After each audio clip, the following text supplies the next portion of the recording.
कक्षा 9वीं से 12वीं तक में पढ़ने वाले प्रिय विद्यार्थियों, सुप्रभात। विद्यार्थियों, कोरोना का संकट परीक्षा पर भी मंडरा रहा है।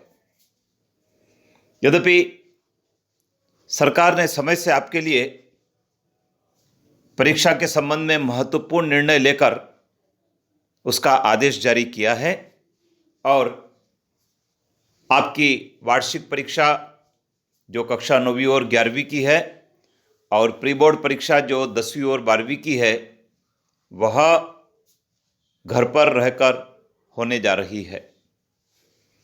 विद्यार्थियों, परीक्षा चाहे घर देना हो या स्कूल में, कुछ बातों का ध्यान रखना पड़ता है।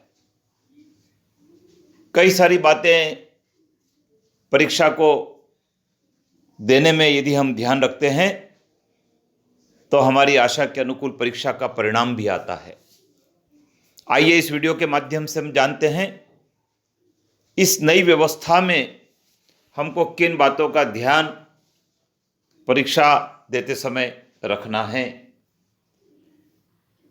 विद्यार्थियों, स्कूल के प्राचार्य या शिक्षक से सूचना मिलने पर प्रश्न पत्र तथा उत्तर पुस्तिका लेने के लिए विद्यालय में उपस्थित रहें। अलग अलग विद्यालय की अलग अलग स्थिति हो सकती है, तो आपके व्हाट्सएप ग्रुप के माध्यम से आप शिक्षकों से निरंतर संपर्क में रहें और जब वो कहें तब निर्धारित दिनांक को निर्धारित समय पर उपस्थित होकर प्रश्न पत्र और उत्तर पुस्तिका आपको ले लेना है। मास्क पहनकर जाए, पर्याप्त दूरी रखें, बहुत जरूरी है। विद्यार्थियों, घर से बिना मास्क लगाए नहीं जाना है और स्कूल जाकर पर्याप्त सोशल डिस्टेंसिंग रखना है। हैंड वॉश का ध्यान रखें,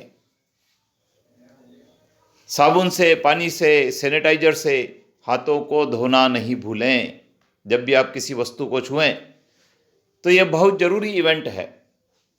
घर पर पहुंचकर पुनः हैंड वॉश करें। जब आप विद्यालय जाकर कॉपी और प्रश्न पत्र लाएंगे तो आप घर पर जाकर पुनः हैंड वॉश जरूर करें, जिससे कि आप किसी प्रकार के संकट से सावधान रह सके, सुरक्षित रह सके। एक एक विषय का प्रश्न पत्र हल करें। जैसा कि आदेश में पढ़ने को मिला है, आपको सभी विषय के प्रश्न पत्र एक साथ दिए जाएंगे और उनकी उत्तर पुस्तिकाएं भी आपको लिखने के लिए दी जाएगी, लेकिन आपको एक एक विषय का प्रश्न पत्र हल करना चाहिए, जिससे कि त्रुटि की संभावना भी नहीं रहे और प्रश्न पत्र अधूरा छूटेगा भी नहीं। पहले प्रश्न पत्र के उत्तर खोज लीजिए। विद्यार्थियों, आपके पास जो प्रश्न पत्र होगा उसके उत्तर को आप खोज लीजिए। यद्यपि आपके पास क्लास की और होमवर्क की कॉपी होगी जिसमें उत्तर मिलेंगे, उन उत्तरों को आप शुद्ध और स्वच्छ रूप से विद्यालय द्वारा दी गई परीक्षा की कॉपी में लिखें। प्रश्न पत्र और उत्तर पुस्तिका संभाल कर रखें, बहुत जरूरी है। घर पर ले जाकर यदि आप रख देते हैं तो कहीं गीली न हो जाए, कहीं खराब न हो जाए, विकृत न हो जाए, घर में छोटे बच्चों के हाथ न लग जाए, इस बात का आपको ध्यान रखना है। कोरी और लिखी दोनों उत्तर पुस्तिकाएं आपको सुरक्षित रखना है। प्रश्न पत्र में दी गई शब्द सीमा का ध्यान रखें। प्रश्न पत्र में 2 नंबर, 3 नंबर, 4 नंबर, 5 नंबर के प्रश्न होते हैं और उन प्रश्नों को लिखने की शब्द सीमा होती है। आप उस शब्द सीमा का पालन करेंगे तो आप निश्चित समय सीमा में और निर्धारित प्रश्नों पर उन प्रश्नों के उत्तर भी लिख पाएंगे।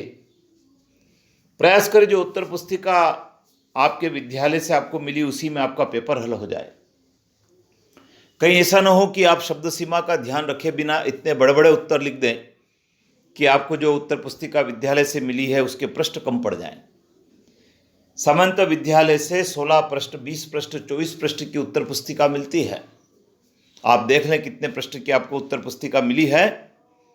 आपके शिक्षक से जब आप उत्तर पुस्तिका लेते हैं तभी इस बात को कंफर्म कर लें और प्रश्न पत्र के अनुसार आप उत्तर पुस्तिका को जो रिक्त उत्तर पुस्तिका उसको प्राप्त कर लें। प्रश्न पत्र और उत्तर पुस्तिका लिखकर ग्रुप में नहीं भेजें। विद्यार्थियों, परीक्षा का काम गोपनीय काम होता है। चाहे आपके पास और आपके मित्रों के पास प्रश्न पत्र आ जाए तो भी आपको उन प्रश्न पत्रों को ग्रुप में नहीं डालना है, और नहीं उत्तर लिखकर उत्तर पुस्तिका का फोटो खींचकर ग्रुप में डालना है, क्योंकि इससे गोपनीयता भंग होगी। आपको लिख लेना है और लिखकर व्यवस्थित रूप से अपने विषय के शिक्षक को जब उन्होंने टाइम दिया है उसको जमा कर देना है। उत्तर पुस्तिका में प्रश्न पत्र में आए प्रश्नों के क्रमांक स्पष्ट लिखें। बहुत सारे ऐसे विद्यार्थी होते हैं जो प्रश्न पत्र के क्रमांक को स्पष्ट नहीं लिखते हैं, जिससे यह ज्ञात नहीं हो पाता है कि उत्तर कौन से प्रश्न का है। अतः विद्यार्थियों, यदि आप अथवा वाला प्रश्न कर रहे हैं तो आप अथवा वाले प्रश्न का क्रमांक लिखें। और मैं तो आपसे ये भी कहूँगा कि जो आपका प्रश्न पत्र में प्रश्न होता है उस प्रश्न का एक टाइटल जरूर आप स्टार्ट करने से पहले लिख दें, ताकि परीक्षक को ये ज्ञात हो सके कि आपने कौन से प्रश्न क्रमांक का कौन सा प्रश्न हल किया है। एक प्रश्न का उत्तर समाप्त होने पर पूर्णता के लिए विभाजन रेखा खींचें। जब एक प्रश्न का उत्तर समाप्त हो जाए एक लाइन खींचना नहीं भूलें। उत्तर में पॉइंट, महत्वपूर्ण तथ्य को अंडरलाइन अवश्य करें। कई सारे ऐसे प्रश्न होते हैं जिसमें विद्यार्थी पॉइंट लिखते हैं, महत्वपूर्ण कोटेशन लिखते हैं, महत्वपूर्ण बात को लिखते हैं, तो उसको अंडरलाइन जरूर करें, जिससे कि जांचने वाले शिक्षक को यह ज्ञात हो सके कि क्या महत्वपूर्ण बात लिखी है। यदि किसी प्रश्न में आवश्यक चित्र, डायग्राम पूछा है तो वो भी जरूर बनाएं। रोल नंबर, विषय और कक्षा वर्ग की सभी पूर्ति व्यवस्थित रूप से करें। इसमें काटपीट और राइटिंग नहीं होना चाहिए। और अंत में शिक्षक द्वारा बताई गई समय सीमा में सभी विषयों की उत्तर पुस्तिकाएं आपको विद्यालय में जमा करा देना है। विद्यार्थियों, आपके शिक्षक के, प्राचार्य के मार्गदर्शन में आपको यह परीक्षा देना है। उनके द्वारा बताए गए समय पर, दिनांक पर आपको उपस्थित होना है और उनके द्वारा बताए गए प्रक्रिया के अनुसार आपको प्रश्न पत्र हल करके उत्तर पुस्तिका को विद्यालय में जमा कर देना है, जिससे कि समय सीमा में आपका परीक्षा परिणाम तैयार हो सके। विद्यार्थियों, मैं पुनः आपसे अनुरोध करूंगा कि अब्सेंट नहीं रहें। अनिवार्य रूप से आप इस परीक्षा में शामिल होने के लिए तत्पर रहें, जिससे कि आपका साल नहीं बिगड़े और आप अगले साल अगली क्लास में पहुंच जाएं। विद्यार्थियों, चैनल पर बने रहें, सब्सक्राइब कर लें, मित्रों को सब्सक्राइब करवाएं, उनको बताएं, जिससे कि उनको भी इस पूरी बात का लाभ मिल सके। आप इस चैनल पर बने रहें, क्योंकि परीक्षा के दौरान भी कई सारी अवेयरनेस की बातें आपको इस चैनल पर जानने को मिलेगी और आप सजग रहकर, जागरूक रहकर उन बातों का लाभ भी उठा पाएंगे। जय हिंद।